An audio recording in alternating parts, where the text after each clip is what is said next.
Fear relaxes a little. So how do you kill a demon? You need a holy weapon, duh. Anything else they'll regenerate from in the blink of an eye. Fear gazes at me in wonder, clinging to my every word. That's so cool! She seems strangely intrigued by the imagery of a creature that could so easily end her life. Can they, like, talk? Not in those braids. Like, look, you seem to be getting excited. I'm telling you, don't get curious and start looking for trouble. Then you'll just have to satisfy my curiosity so I don't have to look elsewhere. She's supposed to be a threat? Teenagers. Listen to me, Farah. Nothing good comes from the intersection of the human and inhuman. This demon is working its way into your life. Where one inhuman walks, more will follow. If you get involved, you're exposing yourself to a whole other world. And that you really don't want to experience. You mean there's more than just demons out there? Cha. There's like a whole planet of them. Never trust an inhuman. They always have an agenda, and they'll do whatever it takes to achieve it. Like, no matter who gets hurt in the process, it's no bueno. Do you understand? I can practically feel the curiosity radiating from her. She's a bright girl, and she seems to get the picture. Reluctantly, she backs down. Yeah, I hear you. Do I have your pinky promise that you won't go seeking the demon? Well, if you take care of it, then it won't be a problem, right? Shh. Don't worry, I'll take care of the demon. Just don't get in my way, okay? I won't pinky swear. I stand up from the table to stretch and help her rinse the dishes. It's so late. Is the subway still running? Not at this hour.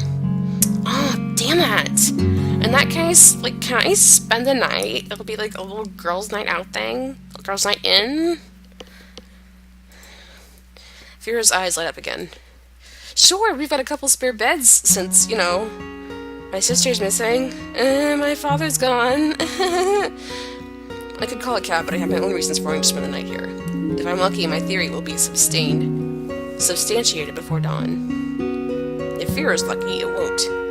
I follow Fira to the room she shares with Nori and climb into the top bunk. Good night, Farah. Nighty-night.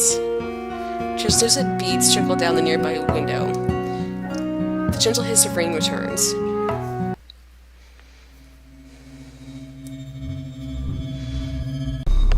The matter of fact is, he has to die. He wasn't home, so I'll have to make do with a warning. Actually, it's better this way. If revenge is a dish best served cold, then there's no one better to prepare it than me. My body is cold. An extraordinary numbness has robbed me of pain. A pleasure... a pain and pleasure? Oh. A pleasure I've only come to appreciate now that I've been denied it. My mind is cold. All thoughts unrelated to my goal have frozen. The cessation of all distracting thoughts has granted me unobstructed clarity. My heart is cold, if not for the fact that I still feel its incessant beating in my chest. I would be convinced that it has stopped functioning. I feel nothing as I consider what I'm about to do, carefully choreographing the scene in its every horrendous detail in my mind. I rode along the rooftops. The distance between them looks enormous, but it's nothing to me now. My body is a machine, built to accomplish a single task.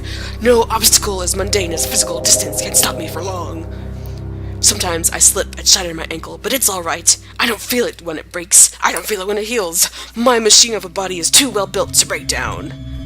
I see his apartment. It's on the 3rd floor. It's a long jump, but I know I can make it. I instinctively know the correct force and angle to apply to the jump. My body carries me obediently through the night air and through his bedroom window. The glass pane erupts into shards of ice as I drive through it, slicing up my body. But it doesn't really matter. Within moments, the cuts disappear. Some of the fragments are now trapped inside my body, but pain as a measurement in my body no longer reports to my mind. He sees me. He screams at the sight of me. I'm not as beautiful as he remembers.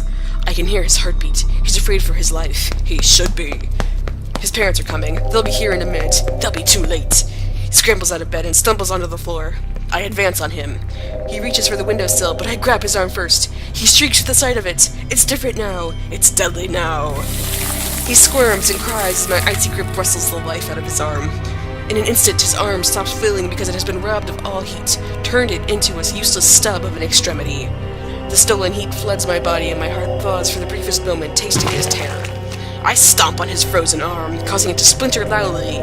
He cries out, not because of the pain he can't feel, but because of the disturbingly inorganic way in which his arm has been destroyed. There was no mess of gore, only shattered remnants. That's not the way humans break. That's like a machine. The footsteps are getting nearer. He knows what's coming, but he's too afraid to even crawl away. I grab him by the head and slam it against the wooden floor. It only takes a split second for the heat in his brain to evaporate, but his body continues to flail of its own accord. In another few minutes, in a moment, that stops too. When the last drop of heat is stolen away, robbed of its fuel, the machinery of his body grinds to a halt, right down to the last atom. The door opens, but I'm already gone. I feel like I was reading a shitty Batman comic.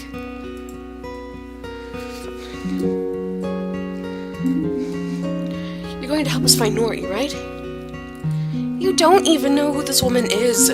She could have killed you in your sleep yesterday. Ugh.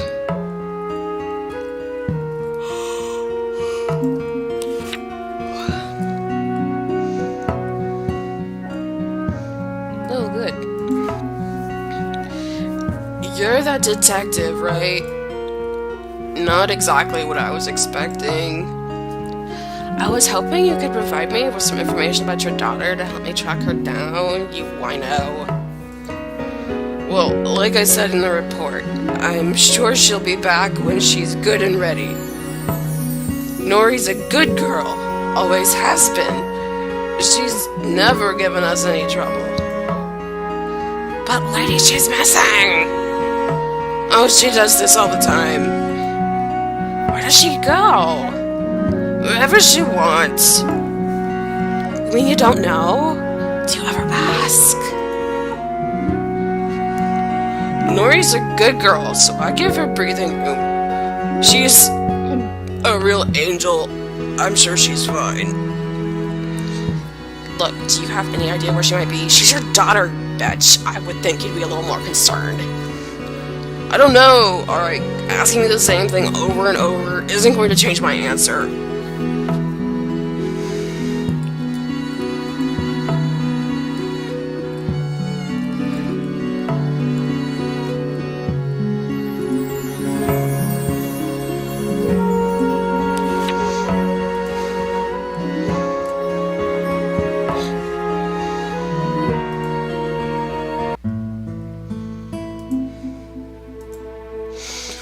I'm guessing you heard about what happened to that kid.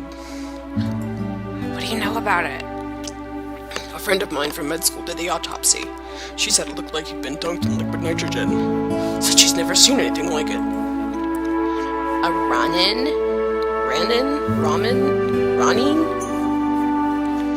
Just as I thought. Ronin tri-demons use a bastardized form of Heatbreaker. Their aura destroys thermal energy.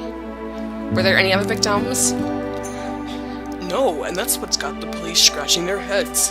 The culprit broke in, put the kid on ice, and was gone before the parents knew what hit them.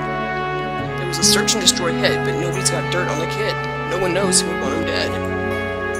Of course not. They're trying to rationalize the actions of a rabid animal. Then it sounds like we didn't learn anything new after all. Don't worry, I learned plenty. Why don't we check in with the LeVeaus and see what they know? Wait. Yeah, if I'm right, someone may need your help before dawn. You sexy ginger, you. Well, if you insist. With your ugly ass Crocs. Fucking A, dude.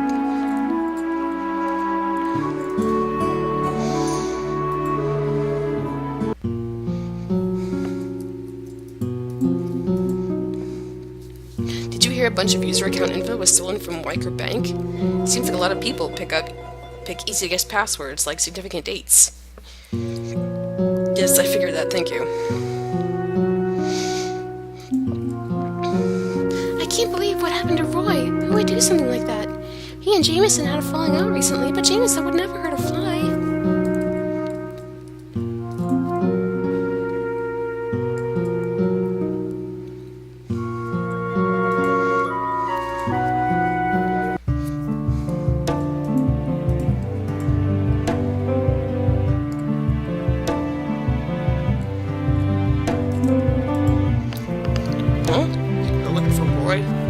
Well, shoot, I don't know how to break this to you, but he was murdered last night. Thought this was all done with since they found that wild guy hacked up in East New Haven, whatever. God, he was just a kid. Who could do such a thing?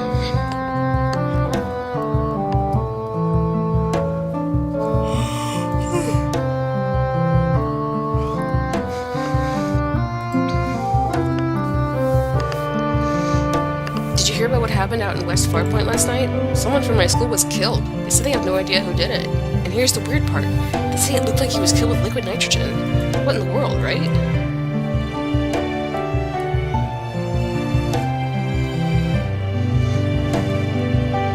Is there any way to make this go faster?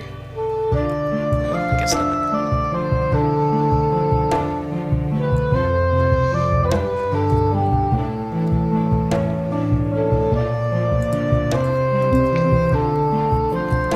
Oh, did you hear from Ruth?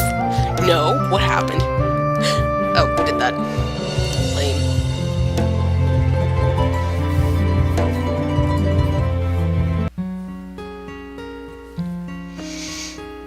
Alright, I'm gonna quit here for now. My voice needs a break.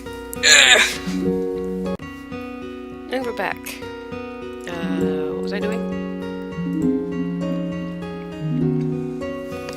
It's getting late, brah, so I should probably head home before my mom gets worried. I had a good time. Thanks for bringing me along. Thanks for coming. We'll have to do it again sometime. Yeah. Why don't you stay for dinner? Fancy meeting you here. Small world. Who's that with you? This is my assistant, Dr. Ackerman. He's helping me look for Nori. Fira gasps and points at Eric. Your coat, is that... Indeed, his lab coat is still covered in scarlet stains from his operation on me the other day. Don't worry, it's mine. Wait, you mean your coat or your blood? Oh, silly me. I completely forgot to bring a spare. I can be kind of scatterbrained, you see. Don't mind the blood. I'll kill you! Nothing to worry about. I only stab people when they ask for it. Fear turns pale. He'll get used to his poor excuse for humor. I noticed something new. A tiny silver pendant hanging from her neck. That's a nice pendant. You weren't wearing it this morning. Oh, this? I just got it. Ah, there's nothing as sweet as young love. Oft misguided, but sweet nonetheless. Eric sighed wistfully. We're just friends. You must be very close friends if he bought you jewelry and took you out on a date. It wasn't a date. Was it your first time? What? Going on a date. Rape. Ah, you guys suck. It's not like that. Vera runs away from us with her glowing face hidden behind her hands. Eric nudges me in the side. It's hard to believe that even this Snow White Ice Queen used to be a blushing teenager. That was a long time ago. How long? It's rude to ask. Could it be that you have kids of your own? I hardly see you as a motherly type. I can't help laughing. It's not something I'm used to doing. I would rather die than have children. They totally cramp my style and my bank account. What about you? Surely there's a little bastard Eric somewhere. My only children are my works of art. I love them dearly, even if no one else will. Eric and I continue making small talk while Jameson and Fira cook dinner together. We decide to wait until after we've eaten to bring up what happened last night. Once we do, though... Oh my god, this can't be real! Did you know him? It was Roy, we were friends, man! Oh, Jamie, I'm so sorry. Fira joins him in sobbing. Hey, I need everyone to listen closely. This is all about me. There's a strong likelihood that someone else will be attacked tonight. That's so exciting. Time is running out. This is a matter of life and death. I have reason to believe that tonight's target will be... What? Me? But why, man?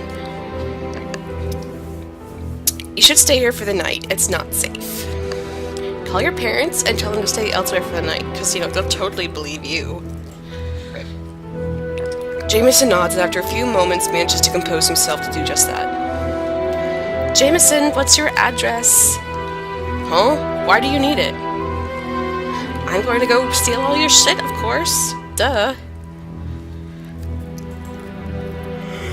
He writes down his address. Will you be okay fighting it alone? Cha. It's harder to kill me than it is to kill a demon. Anyone else there will just get in the way. You and Jameson just stay here. Don't get involved, use protection, and I'll have this cleaned up before the night ends. And then you'll find Nori, right? Cha. Tonight is the night.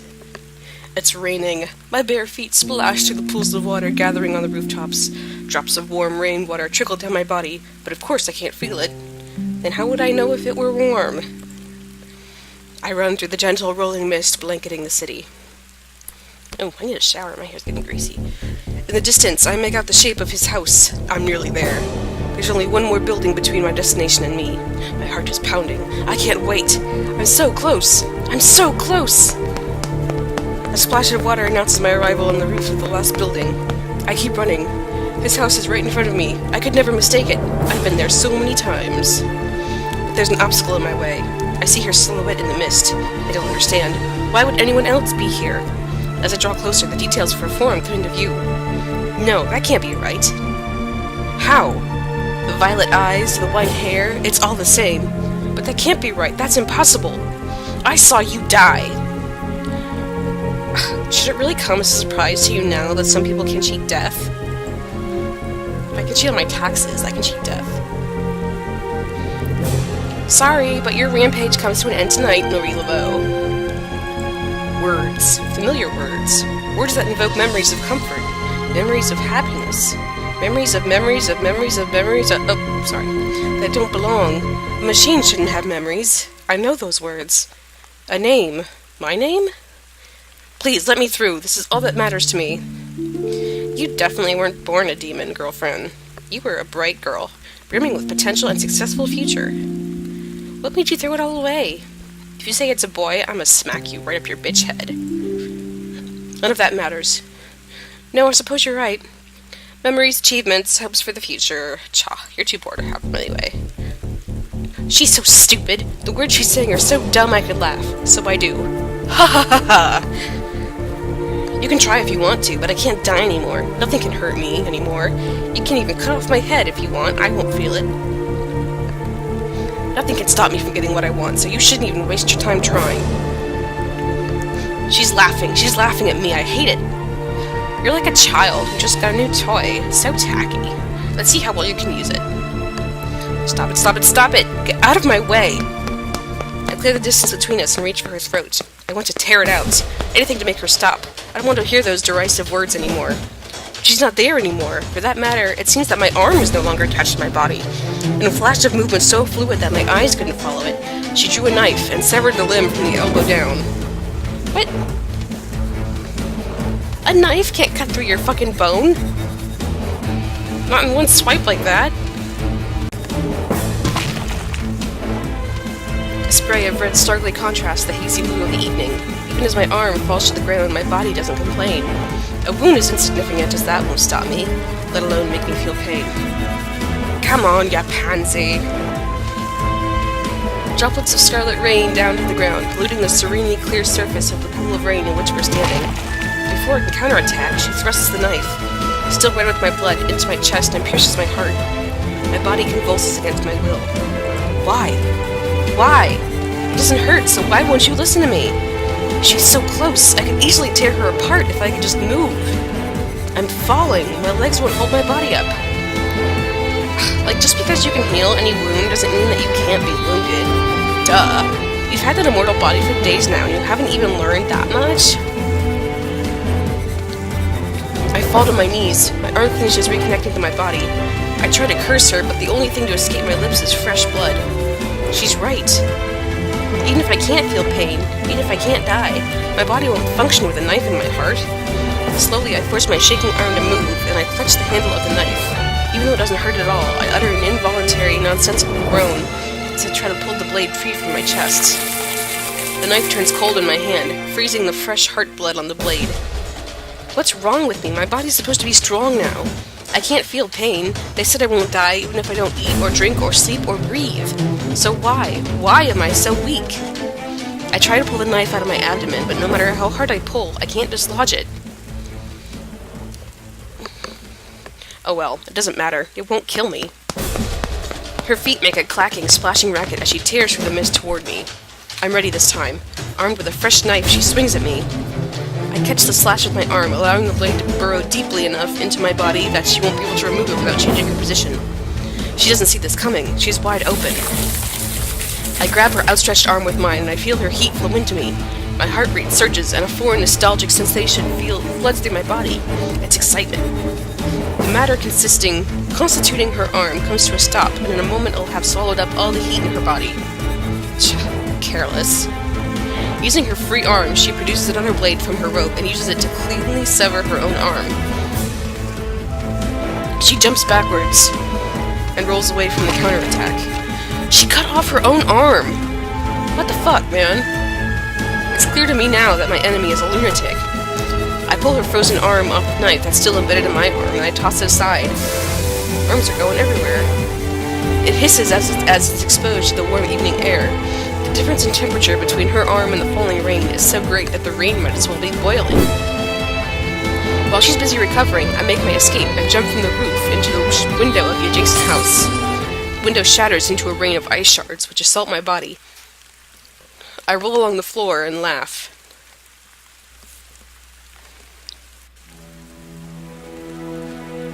I'm not too concerned about Nori getting away. She'll be back as soon as she realizes that her own prey is nowhere to be found. I collect my frozen severed arm with an annoyed sigh. Looks like you were right about the ramming. That ability of hers is a nuisance. You can kill magic with a touch, but the after effects still remain.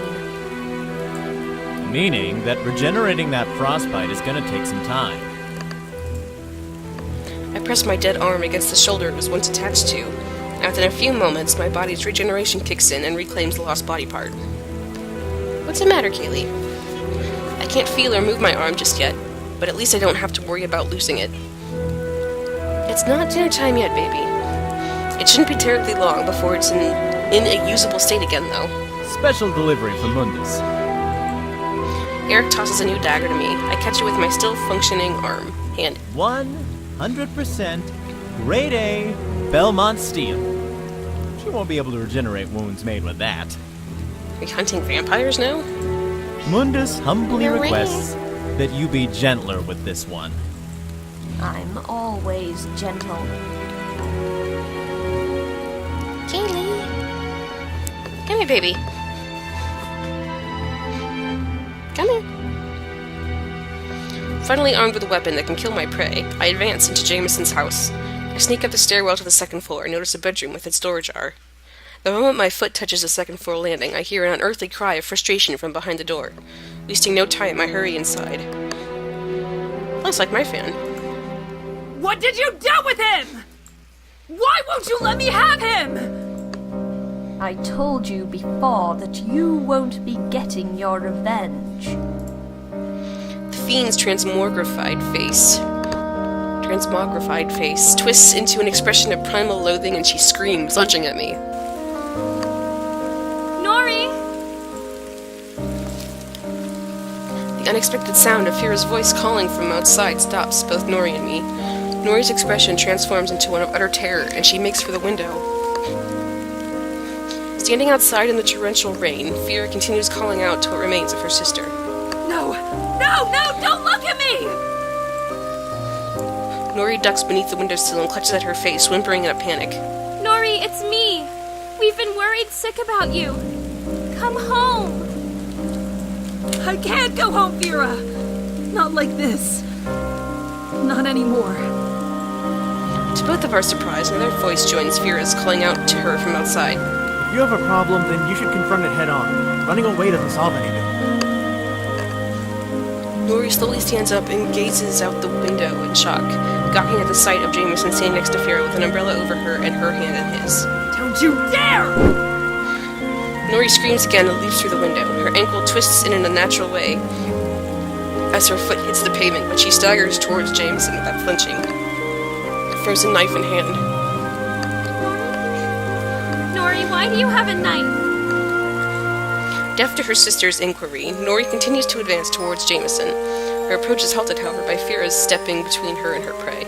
I don't know what happened between you two, but it's not worth fighting about. Let's just go home. Fira, get out of my way! I'm not moving. He has to die! But then you'll have to kill me first. Fira throws her arms open wide. Although her body is trembling in fear, a look of determination is drawn boldly on her face. Why are you protecting him? I came looking for you because you mean a lot to me, Nori. But Jameson means a lot to me, too. And I'm not going to let anyone hurt him. Not even you. Wait, wasn't he going out with Nori? Now he's going out with Fira? Ew, dude. Nori clutches her face again and sinks to her knees, sobbing. No, it's not fair! Jameson removes his arm from around Fira and produces a camera from his pocket. Drop the knife and back away. You're scaring Fira. No! Put it away! What's the matter, Kaylee? Ignoring her cries, Jameson clicks a picture of her. Nori screams as if shot. Wait, was he going out with Nori? I don't know. Screw it. Each click of the camera is punctuated by a cry of distress. Nori covers her face and runs off into the night, shrieking in despair. Nori! By this point, I've returned to the scene. Fira starts to run after Nori, but I grab her by the arm to stop her. She looks to me in confusion and pain. What happened to Nori? Where's the demon? I'm going to go kill it. Stay here. She's going to be okay, right? As far as you're concerned, your sister is already dead. I don't waste another second. I chase Nori's retreating back down the rainy street.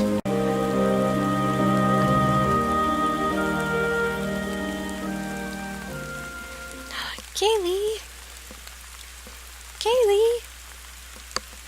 Hey, pretty girl. I'm running as fast as I can. I have to escape. I don't want them to see me. I don't want to be seen. I don't want anyone to see me. I hear a high-tempo racket following me, gradually becoming louder. The horrible sound of her boots hammering away at the wet pavement. That noise is the sound of impending death. It doesn't make sense. My body should be unmatched now. An immortal machine built to kill. So why? Why is this infuriating woman able to catch up to me? Ahead of me is the bridge. If I manage to bring this fight back onto my terms, then I'll definitely be the victor. She's already maimed. I just need to land a single hit. I reach the other end of the bridge just as my prey sets foot on it.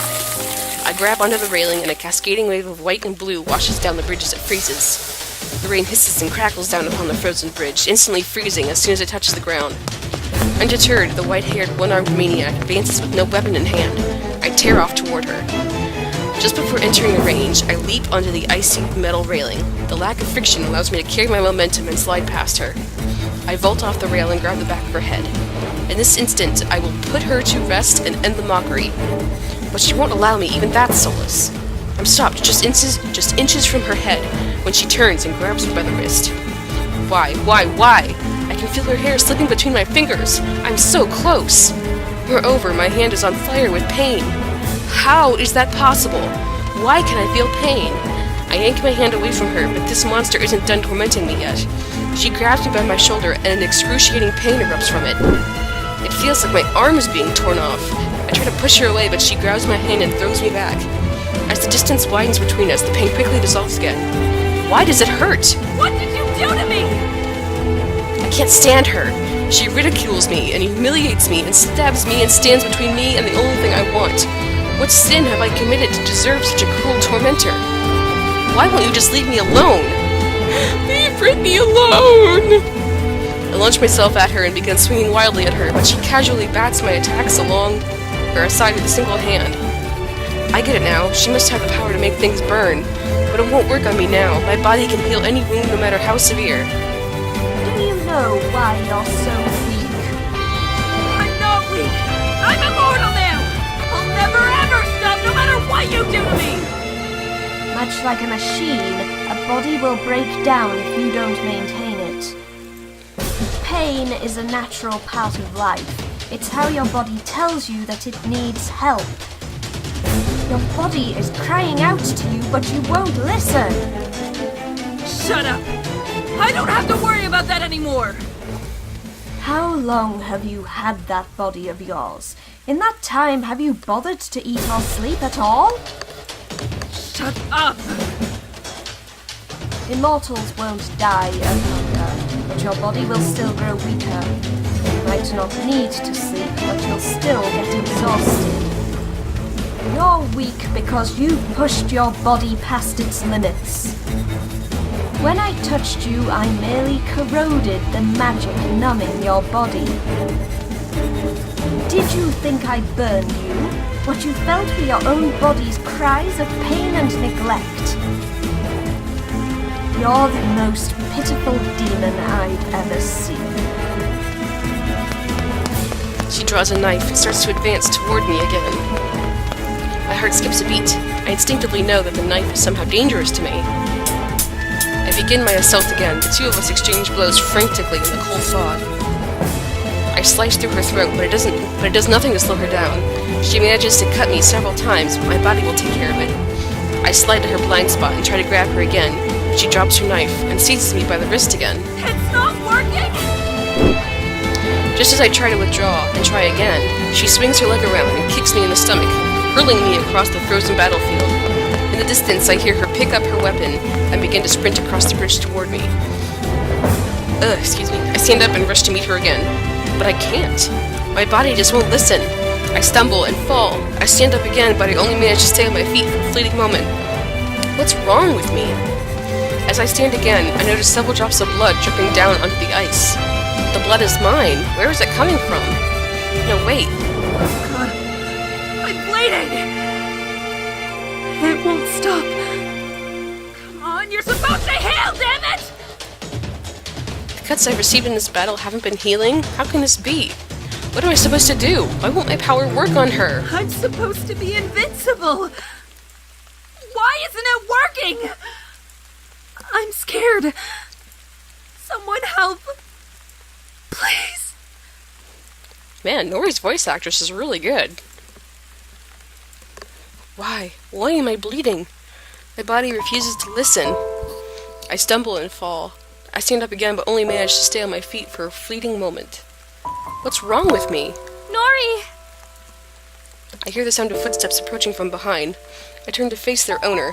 Fira runs to me, nearly slipping several times on the ice, and throws her arms around me. She's soaked from the rain. She's trembling. She's crying. Why? Is it because of me? That's enough, Nori. You don't have to hurt anyone. Whatever is bothering you, I know we can work it out. Just please don't do this anymore. I need you. It's too late for that, Vera. Don't say that. We can make it work somehow. I've killed people, Vera. But you're still my sister. I'm not going to give up on you. My arms find their way around her, and I hold her against my cold body. It must be unpleasant to embrace me now. How can you still love me? I'm a demon now. I'm a killer. All the times you looked out for me, all the years we've spent together, nothing can erase that. You'll always be my sister, and I'll always be waiting for you to come home. Vera. Something falls from my face. Is it a tear? No, I can't be crying. That's impossible. So no more running away, alright? Let's go home. Yeah. Let's go home. I could never say no to Fira when she's crying like this. Even after becoming a demon, some things still haven't changed. I grasp her hand and turn to begin the long walk home. No sooner have I turned around than a bolt of hot lightning strikes me through the chest. White-hot pain pierces the cool veil of numbness. The white-haired monster tears the blade free from my chest, and all my strength evaporates. Nori? Nori! Fear catches me as I fall. I can't move at all. My body is like lead. Nori, look up at me! Nori! Blossoms of pain begin to sprout all throughout my body. I guess she was right. Now, in my last moments, I can finally hear my body's pleas for help that I had been deaf to all along. But more than anything, I'm tired. I'm so very tired. My trembling hand squeezes Fira's hand as the pain in my body lessens and my consciousness floats away into darkness. Her hand is soft and it's shaking, but it's very, very warm.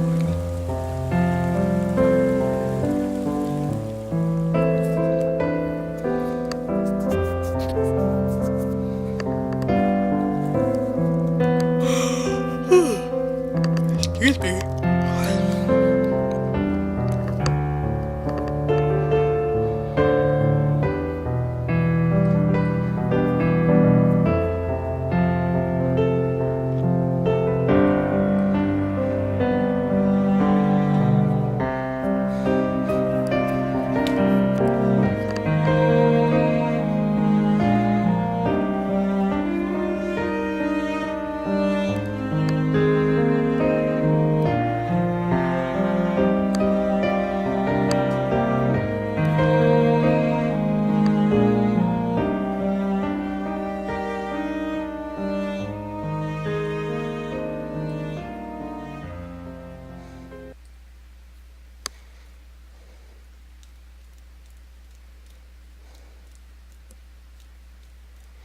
You lied to me.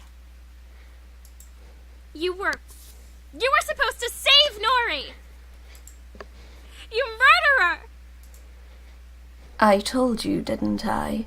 Never trust an inhuman.